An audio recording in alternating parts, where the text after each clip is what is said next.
Nature of Predators, Book 2, Chapter 77. Memory transcription subject, Quana, Jaslip Soldier. Date, Standardized Human Time, February 5th, 2161. There was a brief delay in arranging our meeting with Chief Hunter Keisel, since the loon wanted the encounter to be in an open forum. As rotten as the Krev Consortium was, the Orcs' reputation preceded them. They held sapient livestock, glassed dozens of worlds, and raided more, and subsisted on heartless cruelty. The Esquo massacre was a hug festival compared to their crimes. If there was so much of a mention of eating the Krev or the Reskets, I was walking out on the spot. Charisse seemed twitchy as well, keeping her distance from the monsters who'd provided the Federation with the justification for humanity to be exterminated. Moving to Tellus wouldn't have happened without the Arxol and their atrocities. I mean, we had heard the Arxol saved Earth, and I'm not sure how Charisse feels about that. I can't imagine how Terrans felt having to buddy up with those terrors out of necessity, having to earn their favor. Is that what's being asked of the Jaslip Independence Brigade? My human friend blinked several times. What would the Arxol know about mistreatment, Quana? Zephyrus talking as if they have immoral standards. We do, came a low growl, despite the fact that we were all well away from any grays. Their hearing must be as keen as the Jaslip's ears. Charisse took a step back as the so-called operative stalked over, lashing his stony grey tail. Before our rebellion, there was an ideology called betterment, which believed that to make us stronger, all emotions must be killed. They would execute any defectives. Like me, another Arxol declared in a voice that sounded overly chipper and mischievous. What's your name, human? My friend hesitated, reluctant to share anything. Charisse, I'm Heiseran, and I have a joke just for you. Why did the Tillfish expect the Jaslip story to be a lie? We didn't, so... Because they have tall tales. Charisse groaned and wrinkled her nose. Really? I don't get it, Zephyrus and I growled in confusion. It wasn't meant for you, Heiseran raised her elongated snout in a smug gesture, and I found my hackles falling a bit. These two weren't acting like sociopathic monsters. If the defectives had taken control, did that mean that the Arxol did exhibit basic empathy and decency now? It was tough to believe there was any coming back from foreign policy so depraved and accepted. What do you think, Charisse? The human squinted at Heiseran. You learned puns in our language to tell a bad joke that only translates to me. Precisely. I studied human homonyms in an official language of the United Nations, though our ambassador to humanity always refuses to use my material. She's a killjoy. I realized as soon as I saw you that I had to do it myself. Heiseran is most intolerable, Zephyrus hissed. Her jokes are proof that Arxol atrocities haven't fully stopped. I pinned my ears back, growling. I have a joke to tell. What do you call 4 consortium delegates blown to bits? Splatterprint. Hey, how do you even know what that is? Heiseran inquired.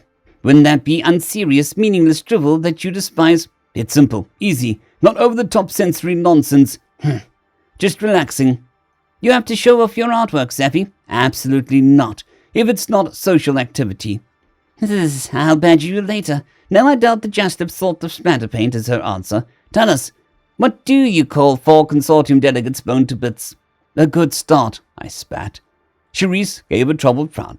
Sorry, Quana, but splatterpaint was actually funny. I guess if you're not executing anyone who isn't a comic book villain, then maybe you're not those monsters. They repulse us too, Zephyrus remarked, holding up a paw that looked out of place. I have polydactyli. 1 extra digit. I would have been executed to maintain genetic purity, despite the fact that I am not weak or hindered. Heiseran gestured to my backside. Quana can relate to polydactyly. She has 2 extra tails. Look. Lots of jokes about fecking tails. Are you making fun of Jaslips for having 3 tail fronds? I snarled, finding the implication to be discriminatory. Absolutely. Then the human is the opposite. Her tail is missing. Charisse gasped, vain shock. Really?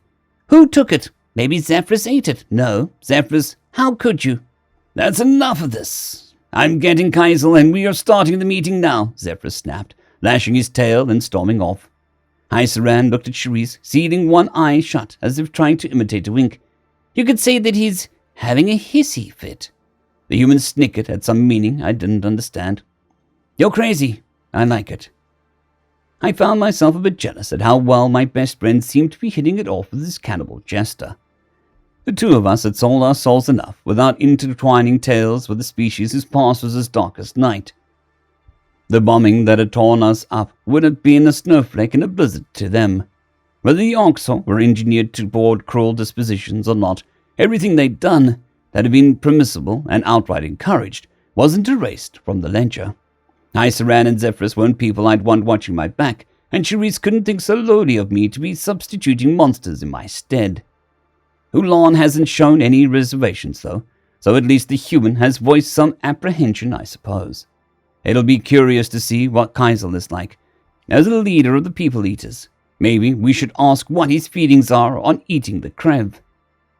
Snarky Zephyrus emerged from the bridge and beckoned the Jaslip Independence Brigade in with impatience.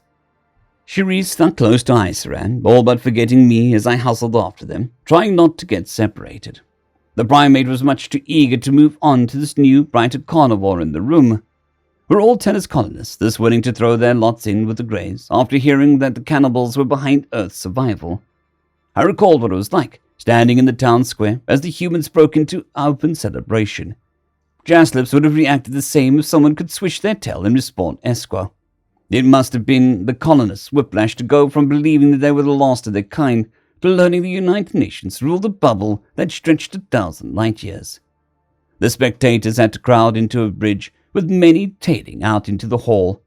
We were lucky to squeeze inside, thanks to our proximity to Hyceran.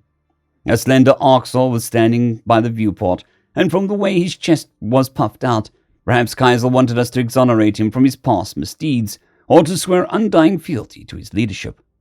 It was clear the potential that Olan saw for us. This was a race who would be on our side unequivocally and wouldn't condemn our methods. They also had a fleet that could contest the consortium in orbit, and had shown that they were able to demolish the Resket soldiers. "Thank you for your assistance, Chief Hunter Kaisel," Ulan offered, lowering his chest closer to the ground in a quadruped's bow. "It is a miracle that you were able to get here. How did you get past the consortium's fleet?" The Oxal leader narrowed his eyes. "It was rather peculiar. They asked our intentions, and I told them that we would be liberating the Jaslips. They did not challenge us, but just left. It is like you have a mysterious, powerful benefactor who wished for this to come about, though I imagine you would know more about that." "What? With all due respect, you must be mistaken." I yipped in agreement. "The consortium's military are the ones fighting to trample and suppress our freedoms. The Reskets condemn us as terrorists from the top down. If they didn't challenge you, it's because they believed they'd lose, or they'd had a propaganda angle in mind." "I cannot say how their capabilities stack up, but this was their home territory, where they should have an advantage. Your planets have ample defensive capabilities. Between the protective shells and orbital platforms," Kaisel remarked, "if even in the Oxford Dominion there were those who opposed our ways, perhaps it is for the Reskets in the consortium. However, I am here to offer our full support to the Jaslip cause." The Lorn ducked his head. "We readily and gratefully accept your aid. Well, some comrades might have reservations. None of us would be here without your interference in Esquo fighters. I would like to hear your plans for the future, if you're willing to share.